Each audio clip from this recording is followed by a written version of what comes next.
Hey, Ken here at Waters Garden Center, and I'm pruning back a Russian sage. Now, it's winter, so this is dormant. It's a deciduous flowering shrub. That is, it's got foliage during the summer growing season. It blooms with these bright blue flowers. You can see the old flowers there. We've had some heavy freezes, and now it's time to prune back. So you're pruning these back, January, February, March for summer blooms. I think I'm going to use my handy dandy hedger. I'm just going to take it right back to about, I don't know, just below knee high. So let me just show you where we're at. This is pretty fast. Take a couple minutes. Kind of prune this back. Ooh, it's twiggy. Here we go.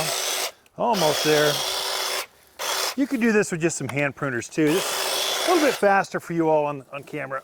Now, here's what, get a little bit more here.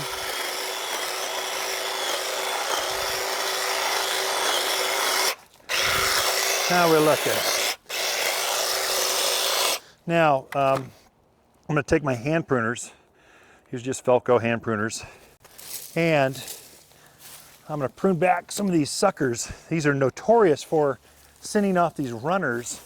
And I don't want these things coming up all over the yard. Suckers are gone.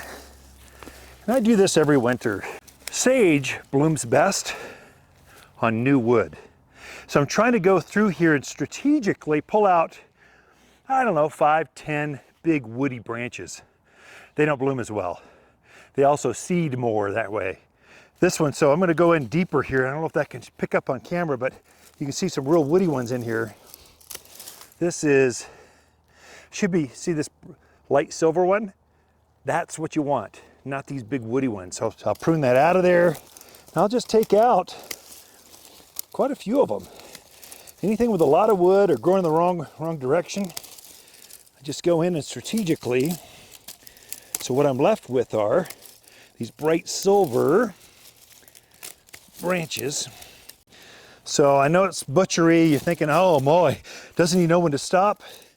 But these things like to be pruned on. They bloom better if you do this to them every winter. If not, what happens is they start to seed. They start to send runners more and more. They just get kind of overgrown. This keeps them in their place. So next spring, they're going to start growing this beautiful vase shaped with blue flowers up to about this tall. That'll be next year's growth. But that's how you prune a Russian sage every winter for summer bloom. When I get all done, I'll fertilize this with all-purpose plant food, 744, and I'll do it again, usually in March.